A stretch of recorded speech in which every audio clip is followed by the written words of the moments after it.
We recently talked about diverticulitis here on our channel. Did you watch the video? Diverticulitis is an inflammation of the internal walls of the intestine. It is mainly characterized by the formation of small and bulging cysts and sacs called diverticula that get inflamed and cause the disease. But how are the diverticula formed? It is not yet known how the diverticula are formed.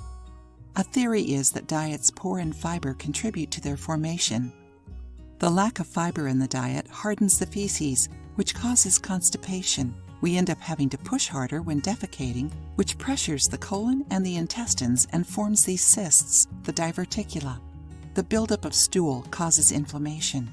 Thinking about that, we decided to talk about the possible complications of diverticulitis. Intestinal obstruction. This is a serious complication of diverticulitis, caused by intense inflammation that prevents the passage of liquids and feces through the intestine. It causes bloating, abdominal cramps, and vomiting. A partial obstruction can be solved by medication and fasting, but a serious one may require surgical procedures. Abscess. An abscess is the buildup of pus, which is formed in infections and tissue inflammations.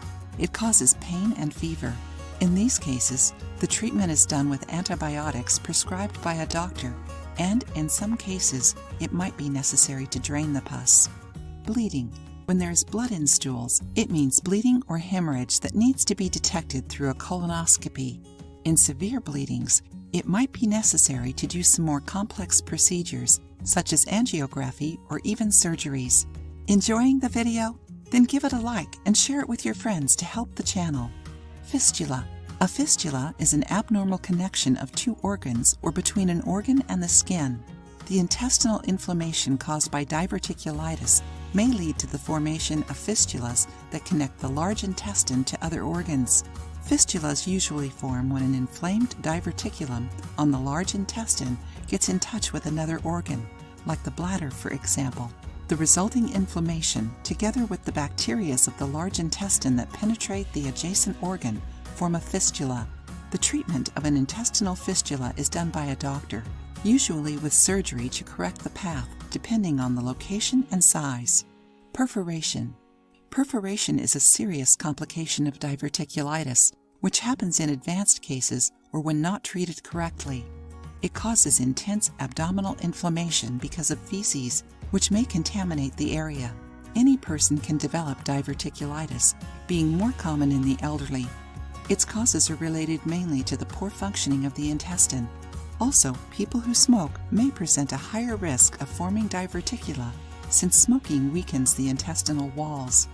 Diverticulitis can stay many years without presenting any symptoms, and sometimes is only found out by accident during a routine colonoscopy.